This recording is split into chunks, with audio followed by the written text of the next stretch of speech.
We had this very important interview of Tucker Carlson. Two words were so bold in this interview: compromise and cooperation. That Putin, when it came to the relationship between Russia and China, was talking about these two words.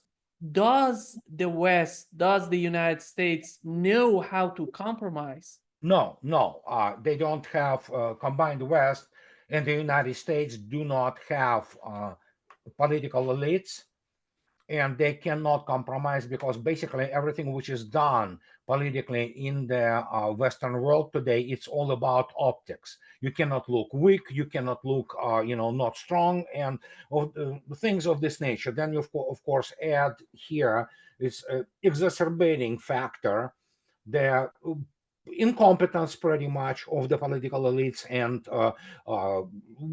people who really run the West.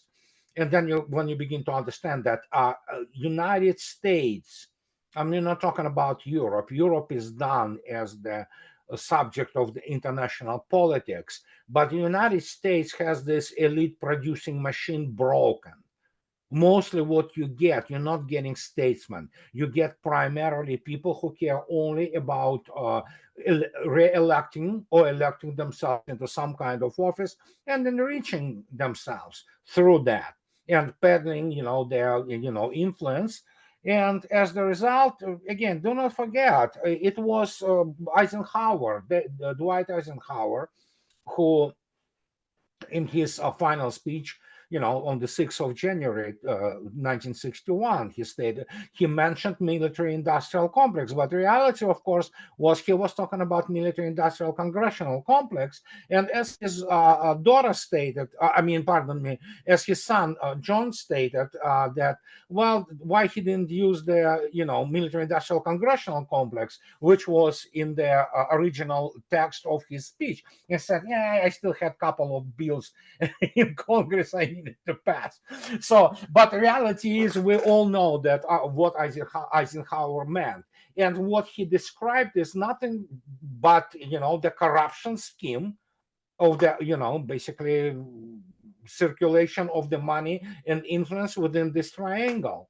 Well, it's not triangle now, it's rectangle primarily, because throw in the so-called fourth estate, utterly corrupt legacy media in the West and especially in the United States, and you get what we get today. So they cannot compromise and they don't know how. If you look at the NATO expansion and the results and the consequence of this expansion for Europe, it was devastating.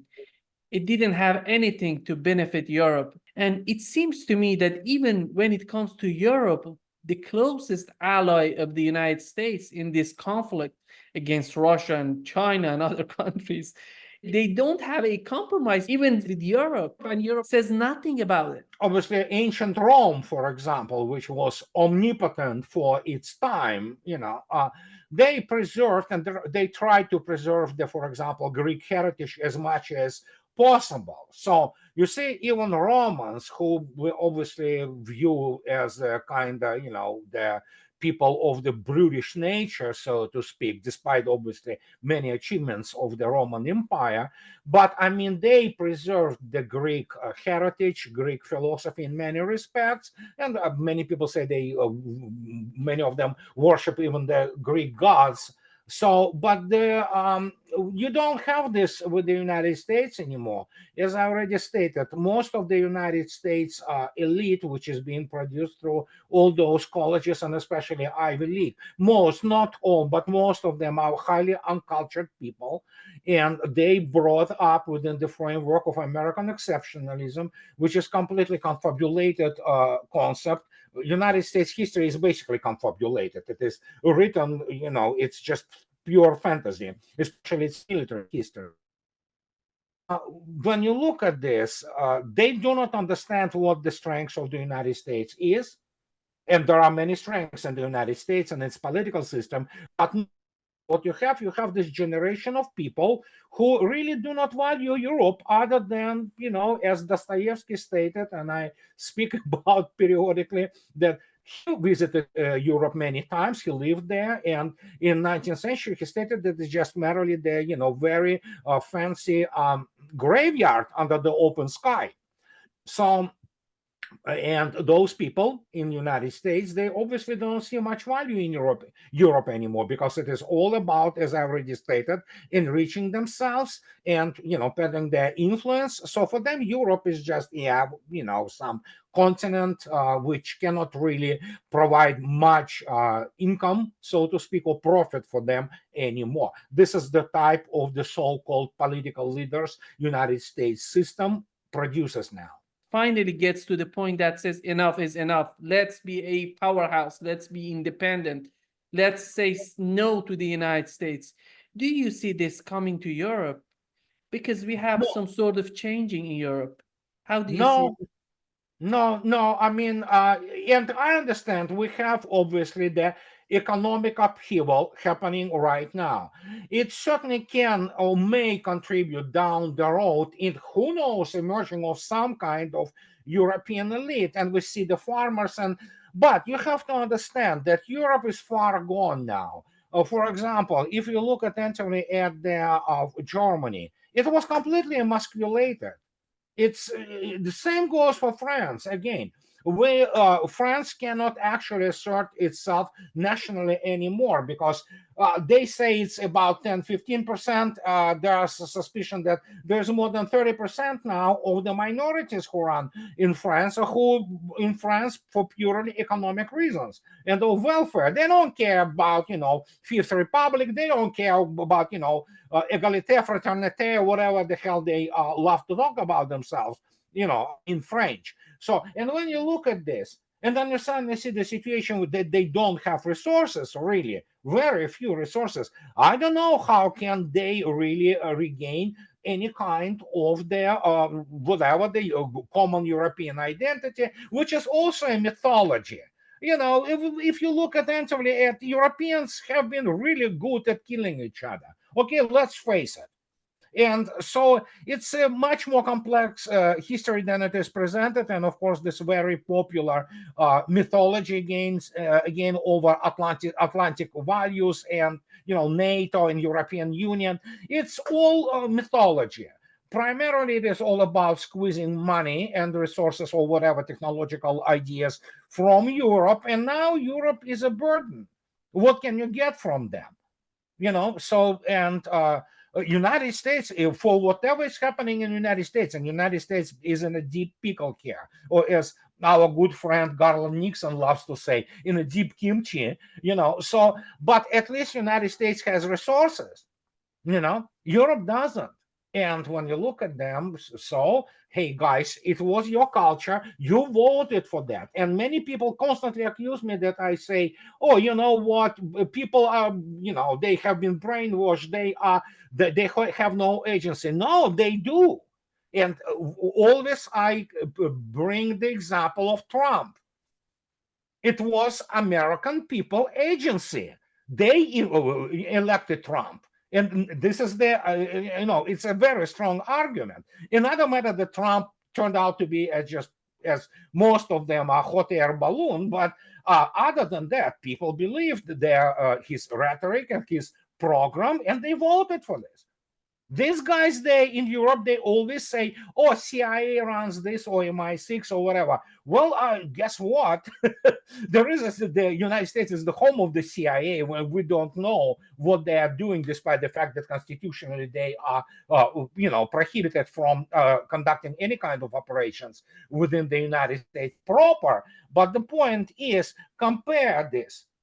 Who would, in their normal freaking mind, would vote for what is turning to be incorrectly, they call it the European left, but basically it's European uber liberals. So as much as we cry about woke culture in United States, but guess what? We have the Bill of Rights here, we have First Amendment. People are pushing back. Do you see anything happening in Europe? And they always find the excuse that, oh, we cannot do this, we cannot do that. But then you look at it and ask the question, what about Hungary? Why? How happened? How did it happen that this relatively small country stands its own ground and elects actually the traditional conservative nationalist government? There you go. And they have been at it for a while now. So in the end, it comes down to what happened to Europe, and Europe gladly and applauding joined in, which is being basically emasculated, completely devoid or denied of the traditional culture, and now they face the, so to speak, face the music. And as the result, this is where we're at right now. In order to have some sort of compromise between two sides, there should be some sort of balance between them to accept that. Because after the collapse of Soviet Union, it seems everything's gone and they see nobody to stand against them. And they are the sole superpower that can rule the world. This is the way that we have been experiencing all these years after the collapse of Soviet Union. When you look at this decision by Gorbachev, do you find it? There are people who are praising his decision to put an end to Soviet Union, but there are many people out there who are criticizing this type of decision that made a big problem for all the countries all around the world. When we talk about Gorbachev, obviously he wasn't alone. He had a significant support within the party from the nomenclature, much of it already being privileged. It was Gorbachev's surrender of the country, despite the fact that Soviet Union definitely had significant issues, and political system and economic system was not working anymore.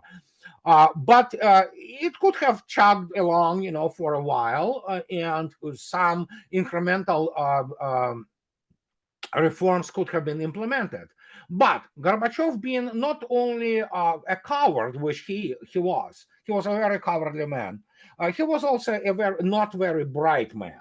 Okay, and he was supported by the party nomenclature, which wanted and saw Soviet Union, or whatever happened with after the collapse of the Soviet Union, but whatever, the historic Russia, as being admitted to the West, to the combined West. And this was the, so to speak, main idea, main driving force behind Gorbachev basically being incompetent on the international level, believing on the word, and basically looking for praise among the Western military, political and military elite. He was very, very lustful after the praise. Any kind of flattery was very good for him. And when you look around with whom he surrounded himself, it was a bunch of sycophants who also pursued their own, so to speak, political and financial objectives. For example, if you take a look at Mr. Shevardnadze, who was at that time Minister of the Foreign Affairs, and the guy wasn't Soviet or Russian patriot. He was a Georgian nationalist, essentially, and he couldn't give a, flying whatever coitus about the if the Soviet Union disintegrated. He was interested in basically already then having established his fiefdom in Georgia, and which is today independent state. And so when you look at this, and majority of those people around Gorbachev, they either have been utterly corrupt, or they have been people who basically truly believed in the fact that Soviet Union at that time could become a part of the West. And that is why they were ready to go and just basically become oblivious, deliberately oblivious and blind to what was happening then. And as the result, well, we have the result, and instead of incremental reforms or going to what many today say it could have been a Chinese model, Gorbachev decided to basically, just open things on a political sense without understanding the actual geostrategic and economic, basically main pillars of the existence of the Soviet Union. And there you go. Once you withdrew the elite, which became essentially treasonous of the Communist Party, that was it, and there you go. We have what we have today. And as the result, obviously, the world socialist system imploded. And then you had this all, the consequences, which as like I believe it was Dmitry Orlov with your podcast who stated that, for example, Soviet Union helped there, which is absolutely correct, to liberate from colonialism a tremendous number of countries, including obviously in Africa. And then suddenly Soviet Union collapses, it withdraws. Russia is basically exists on the level of bare survival. And guess what? France comes in, they recolonize Africa, and the process kind of goes backward. And uh, Gorbachev is one of the most hated people in Russia.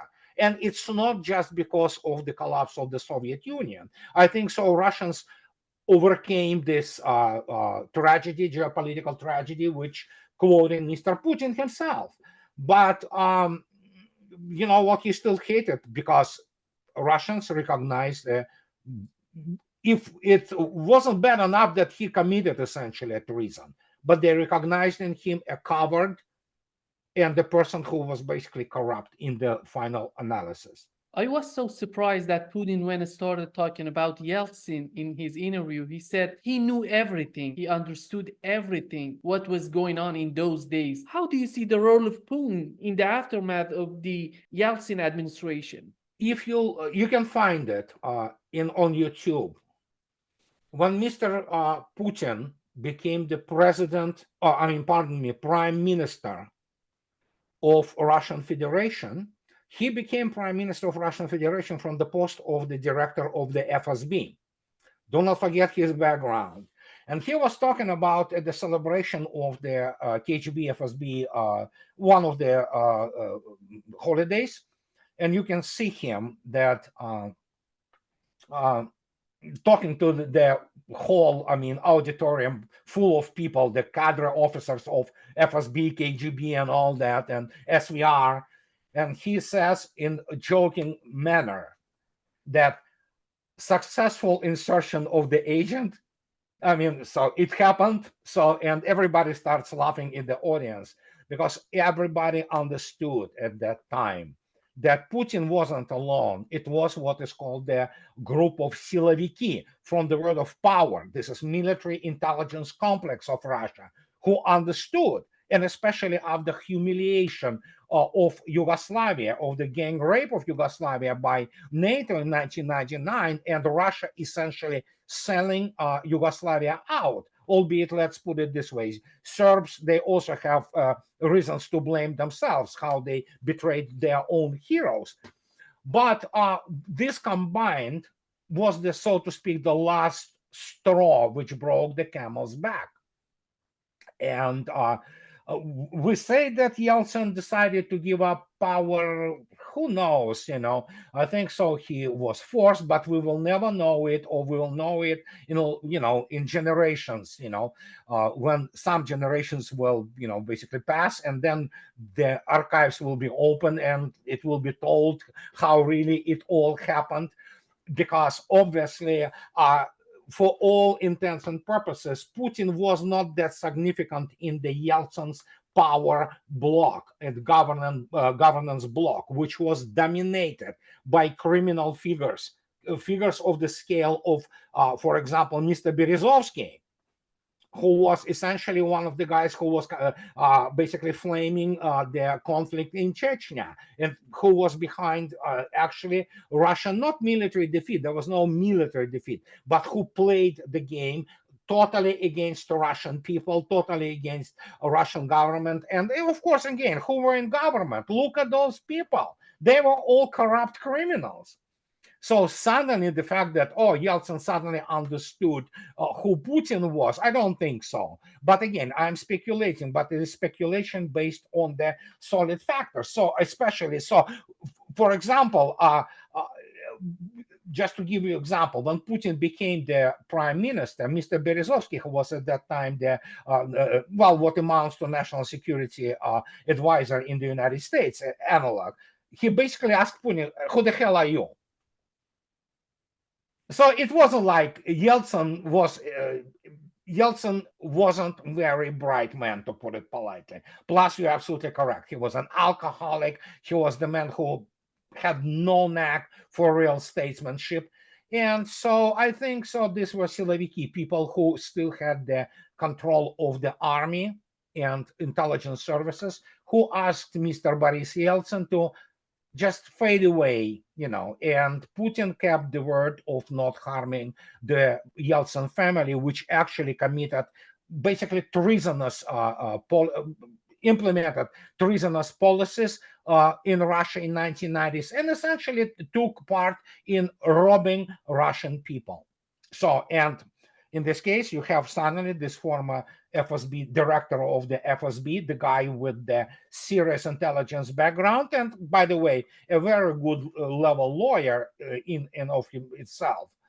And he comes in, he brings this team which supports him. And this is not the team of lawyers. This is the team of people who know how to conduct, clandestine operations, how to blow things. And of course, you have also support of the military. And then suddenly things change. In Iraq war, he said, we were trying to build up relationship with the United States. At the same time, they were helping these separatists, these terrorist groups in Caucasus. You see, these balance of power is just gone. You see, Putin has no power to stand against the United States. And he talked about these 5 waves of NATO expansion after that. You see 5 waves of NATO, and Russia can do nothing about it. Just say, no, don't do this. Nobody cares about what Russia is talking about. Well, it was the red line. And they, again, as I stated, America, United States, and I wrote 3 books on that, and I'm writing the 4th one. It doesn't have the strategic assessment and analysis as such. They write about it. They write all those, white papers, and those think tanks, produce that. The problem is you cannot come and, for example, take General Petraeus or some, Mr. Burns as the chief of the CIA, say, dude, you operate on completely confabulated history. The only reason you were doing what you were doing, not because Russians actually surrendered, they still believe that they won the Cold War. But as Pat Buchanan stated, Russians extended their hand of friendship, and it was slapped away. I quote you. And that's the problem with these people because of the lack of culture. They are uncultured people in a larger sense, as I constantly stress. For example, if you understand the difference between whatever, Scotch, brands, or you say that, oh, you have been to Louvre, it doesn't make you culture. It makes you more or less refined. But culture is a much more profound thing. And what culture are we talking about in Washington, D.C.? And they basically started to confabulate their history. For example, they still believe now that they won the World War II. I did the video. They believe that they won the Cold War. They believe that there were all kinds of things, and they rewrite the history. They bought into own BS. And because of that, as I already stated, they cannot do strategic analysis, and they cannot do strategy. They don't understand what strategy, especially military strategy, is. You cannot have this understanding when your whole military history is essentially confabulated. You still have those people who refer to this Gulf War. Oh, we have been so strong. No, you haven't. That's the problem. You beat them. It's like it's 20-year-old master of boxing or MMA fighter beating the 5-year-old kid in the sandbox, but they still refer to it and they still think that oh my God, it was something special. It was not. But they create this because obviously the only thing which is they exist is for the optics, because it is completely tied to the electoral cycle within the United States, which of course political power translates in money, and it translates in those comforts, and just corruption becomes the modus operandi practically of the whole system. And as the result, they believe that Russian patience and Russians' desire to compromise and talk about it, it has been viewed as the weakness. It hasn't been viewed as the, well, in Russian culture, which is the warrior culture, unlike it is American culture. American culture is not warrior culture. It's very militaristic, but the United States doesn't, none of the people in Pentagon has any idea what real war is. They never had, actually. And so when you have the warrior culture of Russia, which formed in the 1,000 years, they do not understand when people offer to compromise and decide is because they know about war, about strategy, much more than the opposite of them, which was the United States. And they think, oh, they want to talk to us. Oh, they're weak. They're nobody. They warn, who cares? We're the greatest, exceptionalist culture in the United States is a cancer. And finally, it has been exposed. And then they suddenly recognize, oh, we're not that great militarily. You never were, especially when the Soviet Union started to actually basically transfer itself or transition into the third generation warfare. And many things, for example, Soviet Union was already leading. Many people don't know, but on the edge of the 80s, Soviet Navy alone have been basically producing and deploying weapon systems which the United States already didn't have. And they were beginning to fall back. For example, if you look at the submarine development, let alone missilery and things of this nature. But you cannot go and explain it to people, primarily lawyers and political scientists who run this politics within the Washington establishment. They have no clue about it. And as the result, they think, oh, okay, we expanded once by breaking the word. We expanded twice, third time, oh, nothing happens. Let's go and just continue to do this because we are great, we are exceptional, we are, as late Madeleine Albright stated, we are indispensable nation. And then bang, they run into people who did this for 1,000 years. Russian general staff is older than the United States. So they go and they think that they can, defeat people like that. The Russians had enough. And there you go. And suddenly you see everything what actually it used to be, we can say, depending on from Russian point of view, it all falls into place. From the American point of view, obviously it all falls apart, and as I already stated, American elites are not producing statesmen. They produce politicians, and politicians are mostly corrupt ones. So there you go. Putin said CIA was declaring to the Russian government that they're helping oppositions. It's so amazing when you see how blatant are these kind of activities. It's the country I do not recognize. I'm not alone. Many millions of Americans do not recognize their country, because they held, and still many hold, me included, dearest, constitutionalism. One of the greatest achievement in the development of the political systems, especially on the West, is the Bill of Rights. Our rights, our liberties, which that's what I love this country for. And then you suddenly have this, and my gosh, it's complete corruption. It's rotten from the inside.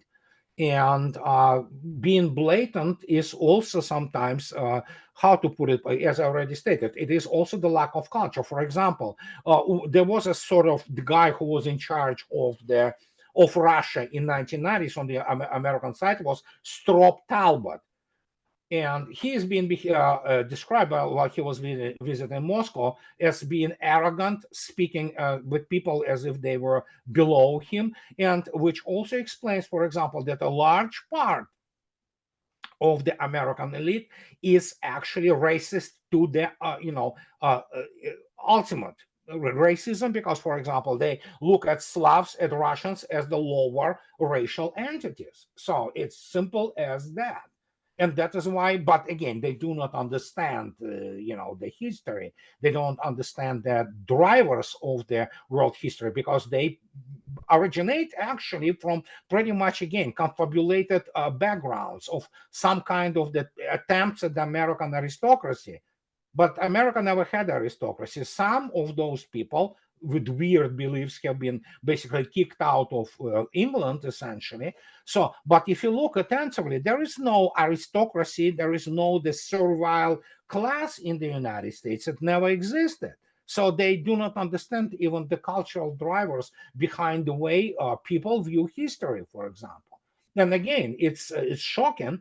For me, I knew it was bad.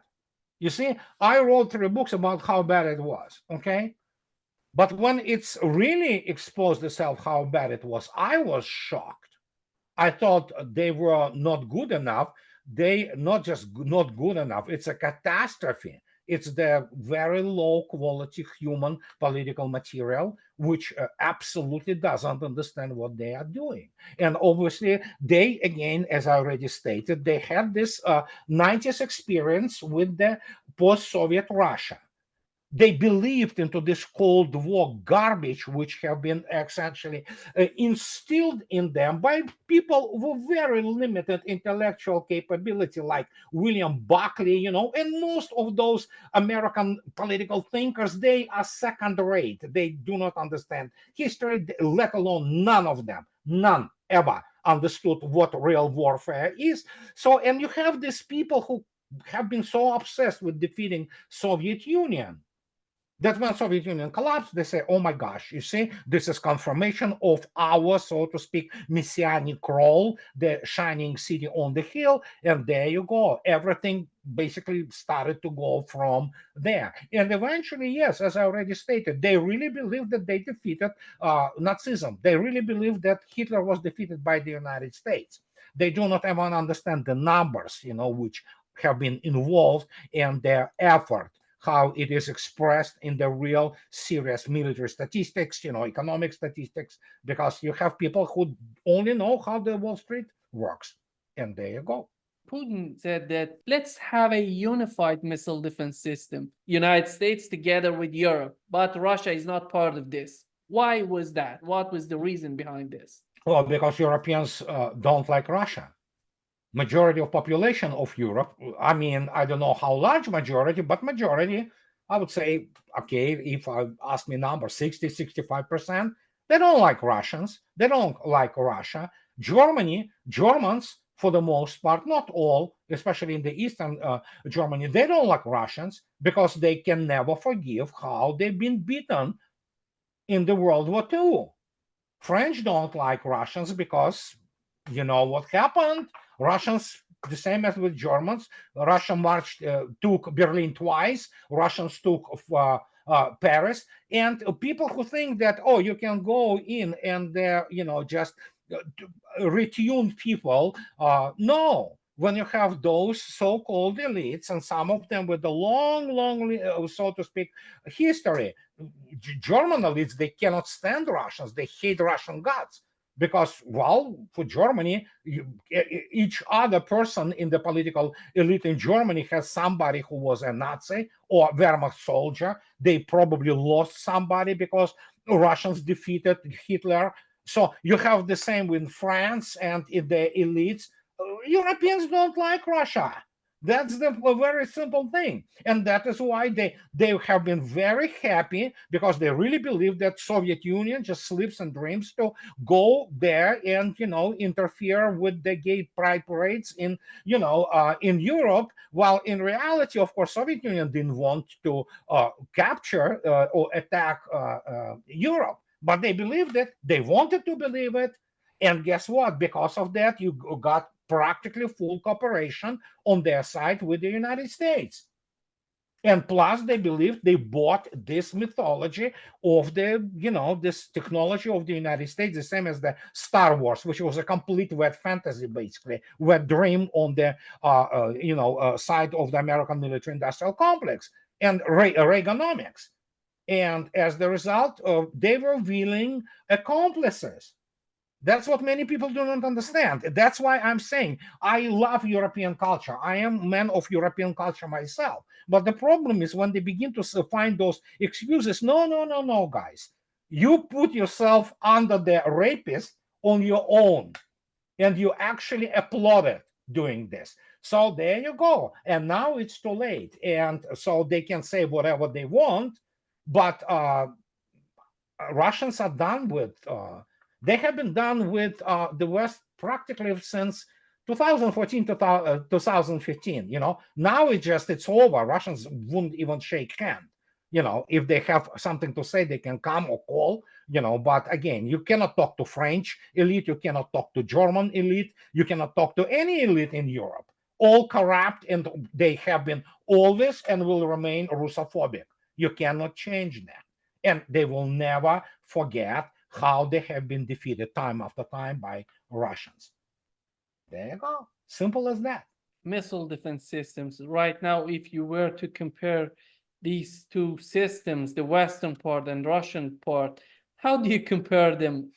Air defense, Western air defense systems do not even qualify to be the world class. Some of them can perform some functions. They can shoot down, for example, high flying, slow aircraft. Like, for example, Patriot shut down big transport IL-76 in full civilian capacity, which was flying 65 Ukrainian POWs for exchange. No system in the United States or NATO in general can even touch anything like S-400. They have nothing even remotely comparable to S-500. And in terms of Nudol A235 and its mobile version S-550, I don't think so they even have concept of how to deal with that. They just have nothing comparable. So, and yeah, they have this GBI thing, to intercept of the, ballistic targets. All modern Russian air defense and airspace systems, they're not just merely anti-ballistic. They are anti-hypersonic weapons. So they are designed to meet the future threat, which whenever it happens, of shooting down even their maneuvering hypersonic gliding blocks. So there you go. West has nothing like this. I mean, not even close. They're not even, I don't know.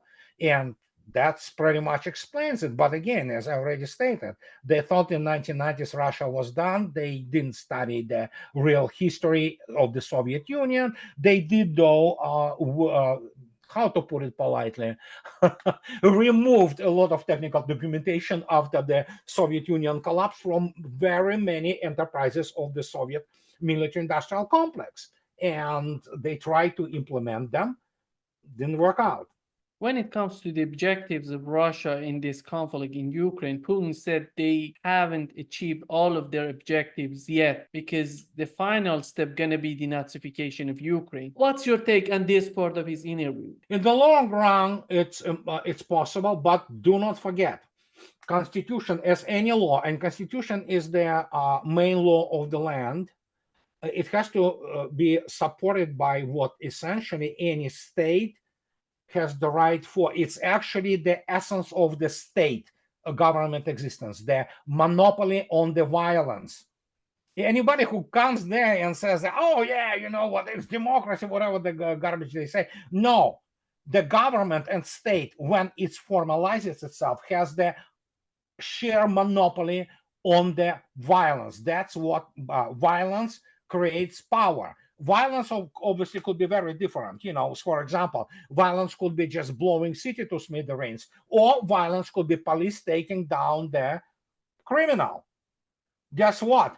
Both could be constitutional acts. And when you look at for example, police taking down the criminal, that's the law. That's the law which is derived from the constitution of basically main law of the land.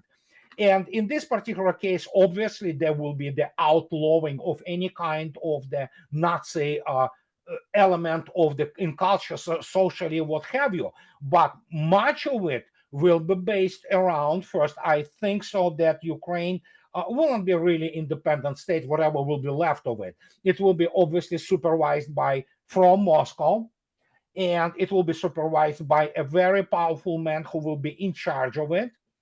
Kind of, gray cardinal, if you wish. People even talking about that Ramzan Kadyrov eventually will have to step in and, just clean up the act of those lands. But it will be based on a very strong basically the law enforcement agencies, be them counterintelligence or be them just regular police force, which will be able to actually execute all those items, so to speak, or clauses prescribed in the new constitution. And the way it will be obviously derived from the constitution, the other lower level laws, which delimit the powers of the force, which is law enforcement, and whatever paramilitary will be left there. And in this particular case, they will be conducting their clandestine operations against any kind of the Nazi element, which will be also not limited merely to the,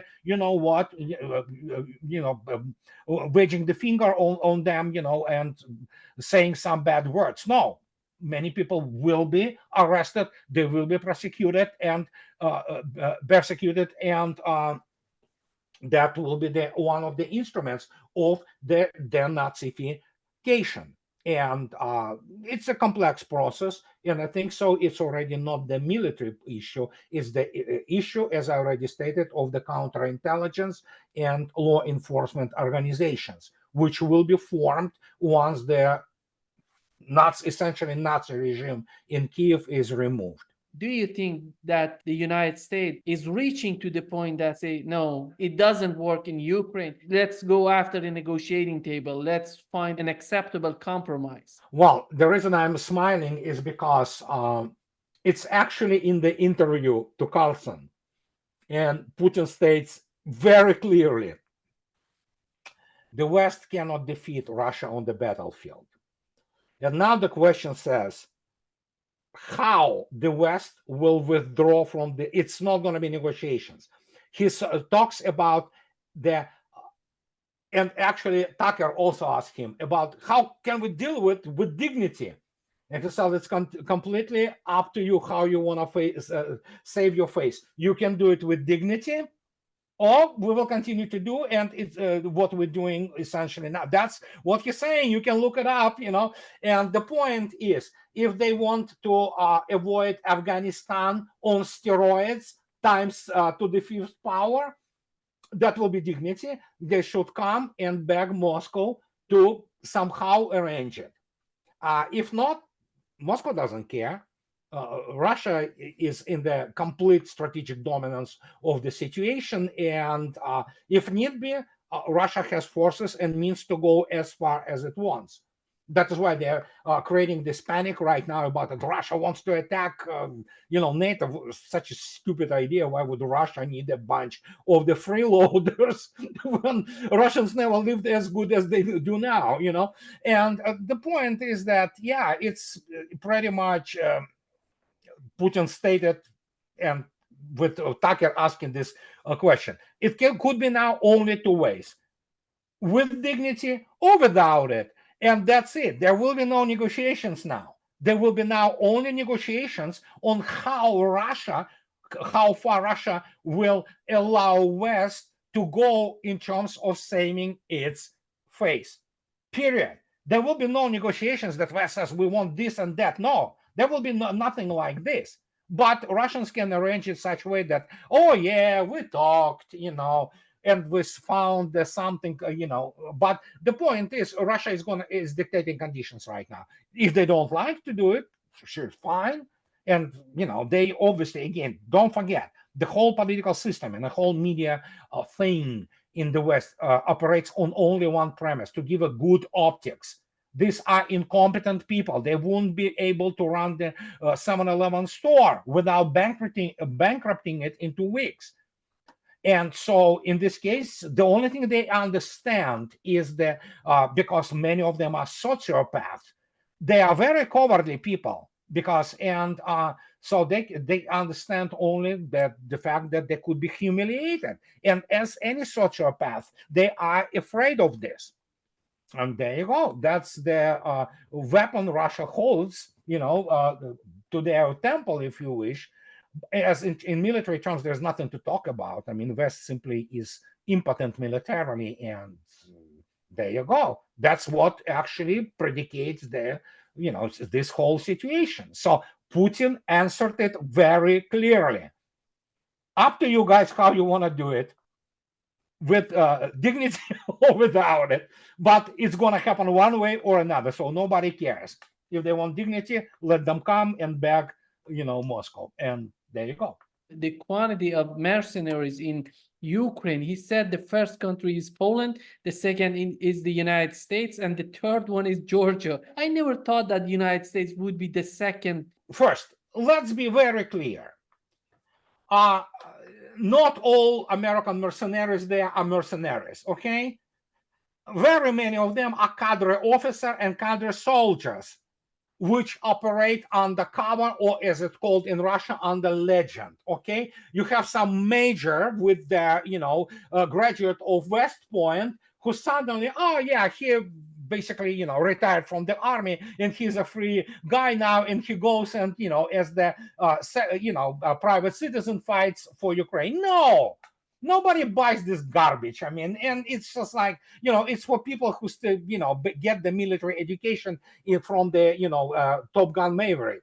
The reality is, of course, there's a bunch of the not only advisors in official capacity, American generals and officers, but bunch of the tactical level guys who have been thrown there to get their, so to speak, experience of how to fight Russians. And of course, many of them didn't like it, because many of them have been killed. Others, I mean, believe me, this is not Afghanistan or Iraq. This is completely different paradigm. And now suddenly they're coming back to the United States and say what actually Ukrainians stated. Guys, take our field manuals and throw them away. They're garbage because they're not designed to fight real war. That's pretty much the message they will get there.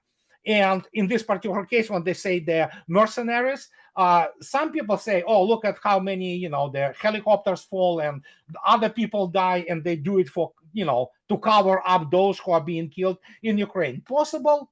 Oh, absolutely possible, but I don't care really in terms of how they cover it, or I just know for sure that there are many cadre people there, and they are specifically there to learn. I don't think so they will learn. I mean, they learn how to survive, but I don't think so they will understand how it all works, because they are on the receiving end. And when you are on the receiving end, you're not going to like it. So, but the fact that the American mercenaries are there and they are second in number, yeah, absolutely. And they would ask how many out of those Polish mercenaries actually are cadre officers of the Polish army, and actually many of them the intelligence officers or assets of NATO countries. So there you go. And so it really makes no difference. In fact, I was surprised that American contingent, so to speak, hasn't been the number one, ahead of Poland.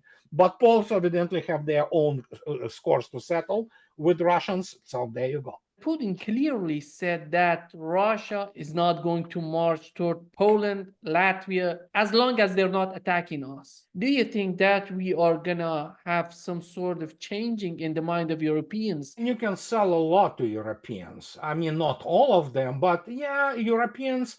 Unlike it is with the United States, which, by the way, that's a huge cultural difference.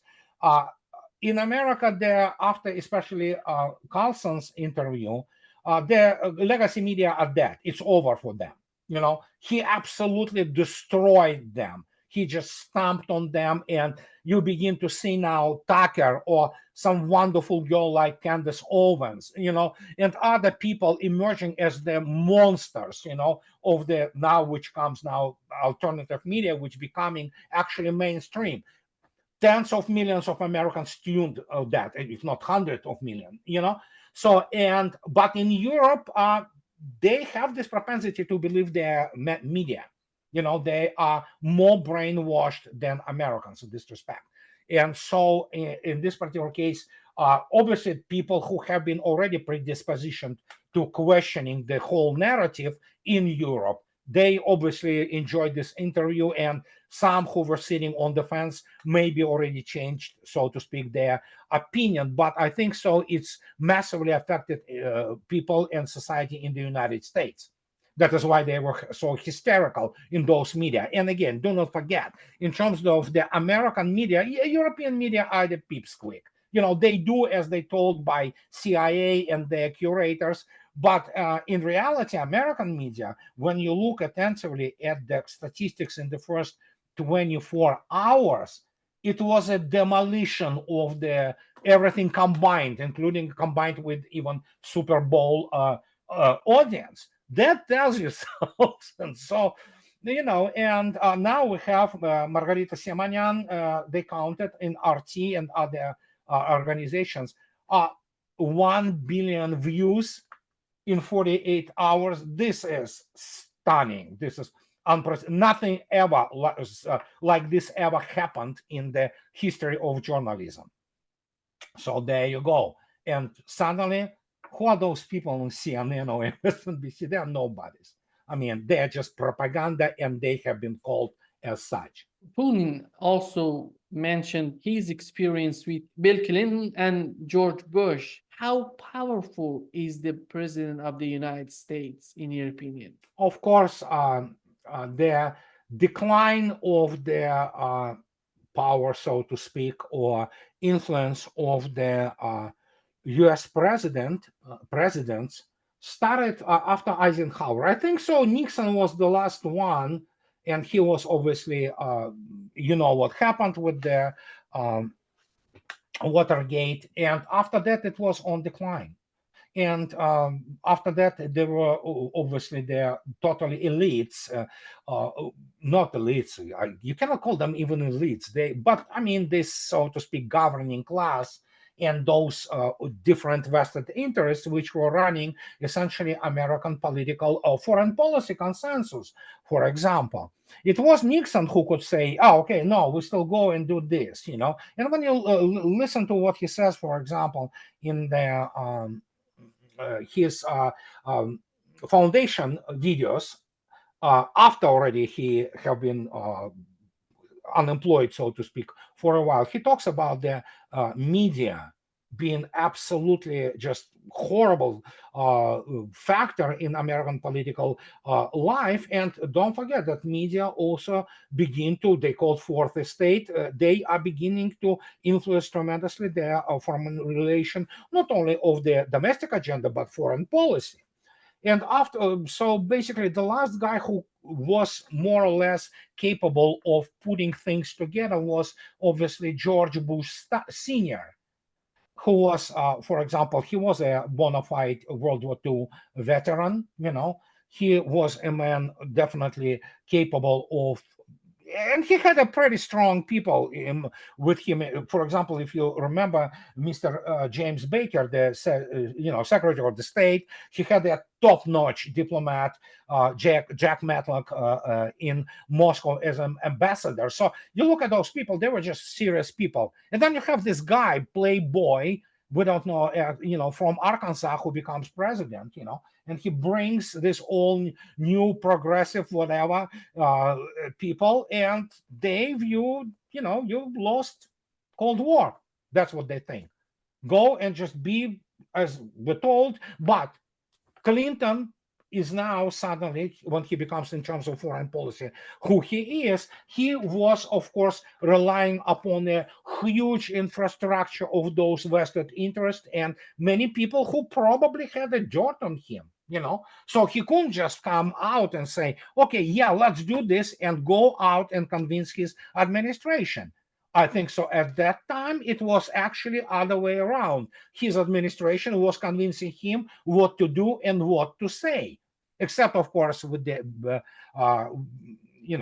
his Clinton scandal with Monica Lewinsky, which largely precipitated on a completely fake, premises attack and gang rape by NATO of Yugoslavia. So, but other than that, after that, I don't see George W. Bush W. He was completely not independent figure, and it was, even his father already had a significant number of the neocons, such as Dick Cheney, at that time the Secretary of Defense, and they had these people kind of, penetrating to the fabric, so to speak, of American policymaking. And by the time we had George Bush Jr. and 9/11, you have practically completely neocon, or what is called neoliberal, or also interventionalists, which is this combination, huge fusion of these two foreign policy activists. And after that, none of them really had any power in sense of formulating of foreign policy. You either have the neocons through his two terms. Then you have Obama with the liberal interventionists, which become essentially part of the neocons. And now you have the, what can I say? After Trump, guess what? Trump administration was filled with neocons and Israeli forces. Now, what's the difference? Doesn't matter which president comes, let alone nobody takes Joe Biden seriously in the world, except, of course, for the Washington establishment media and some nut jobs from Democratic Party. The guy is a joke, pardon me, and this is the president of the United States. And everybody understands he is not running the country. He is not running day-to-day operations, and he is doing as he told to do by people who are incompetent, uncultured, and who are, well, you know what, basically some of them are downright evil people.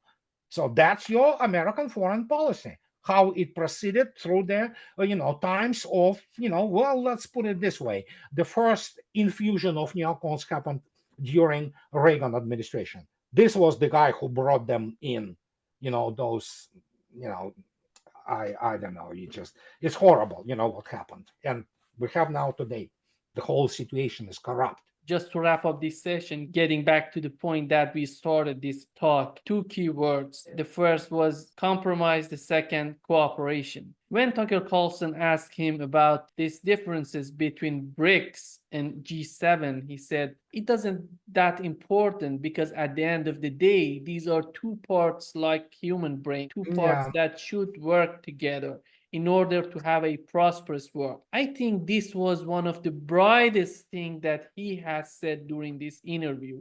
This is the future of the world that everybody is looking for, everybody who's seeking peace and prosperity. We know that Russia, together with China, learned how to cooperate, how to compromise. Here comes the United States, which is a very important country.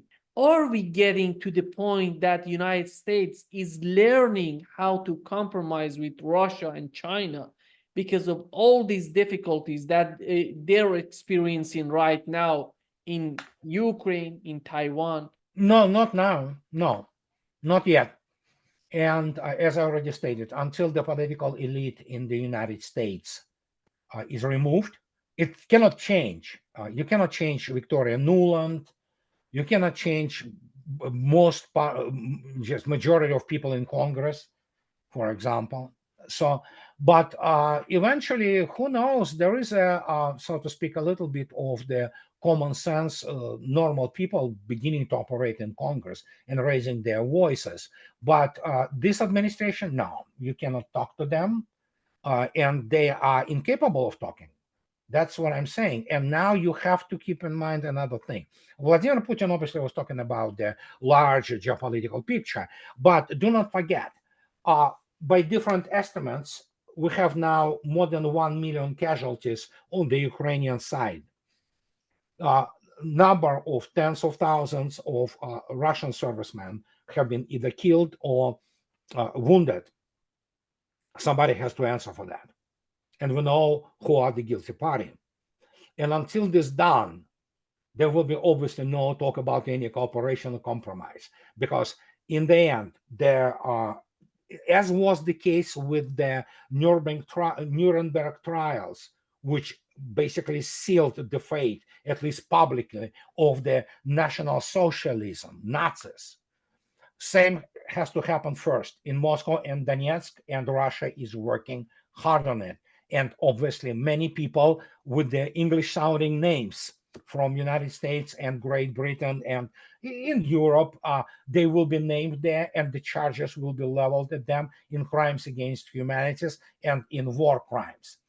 Until that happens, it's difficult to see how it will go anywhere, because the tribunal will happen. Russia is actively working on formation of it, and people, very big statute people, are involved in this. One of them, for example, is the chief of the investigative committee.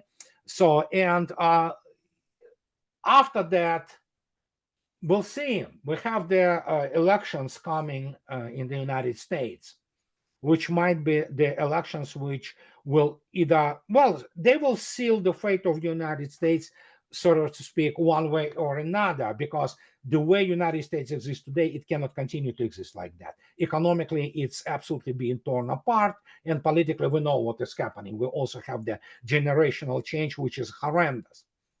So if United States preserves itself as the unified state, and we have the new, so to speak, generation, which we can see now of the American legislators coming through, then yeah, sure. And fact is, in all, first, there are only three real superpowers in the world right now.